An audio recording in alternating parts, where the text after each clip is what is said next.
Hello students, આશા રાખું છું કે ગયા વિડીયોમાં આપણે જે બોર્ડ એક્ઝામ 2026નું કાઉન્ટડાઉન બનાવ્યું તે તમે તમારા ઘરે લગાવી દીધું હશે.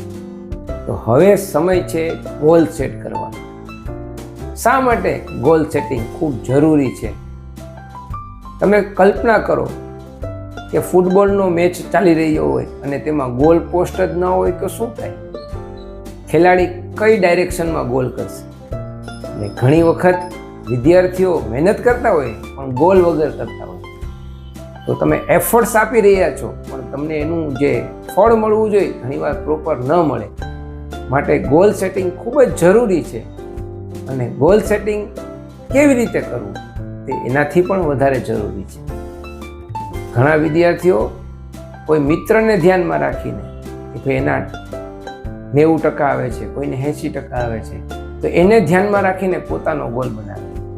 જેમ કે ઘણા વિદ્યાર્થીઓ અમને કહેતા હોય, સાહેબ મારું 90% લખી નાખો. એ રીતે ગોલ નક્કી ન થાય. આ કોઈ ફાળો નથી લખાવાનો. તમારે તમારી ક્ષમતાને ધ્યાનમાં રાખીને ગોલ બનાવવાનો છે, નહીં કે બીજા વ્યક્તિને ધ્યાનમાં રાખીને. એટલે ગોલ હંમેશા કેવો હોવો જોઈએ કે તમારી ક્ષમતા છે એના કરતાં થોડું વધારે સ્ટ્રેચ કરવું પડે ને એવો ગોલ રાખવાનો, નહીં કે અંડર ગોલ. ઘણા લોકો પોતાની ક્ષમતા કરતાં ખૂબ નીચો ગોલ રાખે અને ઘણા વિદ્યાર્થીઓ પોતાની ક્ષમતા કરતાં ખૂબ ઊંચો ગોલ રાખે. એટલે ઘણીવાર જો એચીવ ન કરી શકે ઊંચો ગોલ તો ઓલા શિયાળના વાર્તા જેવું થાય, ખટ્ટે અંગૂર. એટલે જ કહું છું કે ગોલ સેટિંગ પ્રોપર હોવું જોઈએ.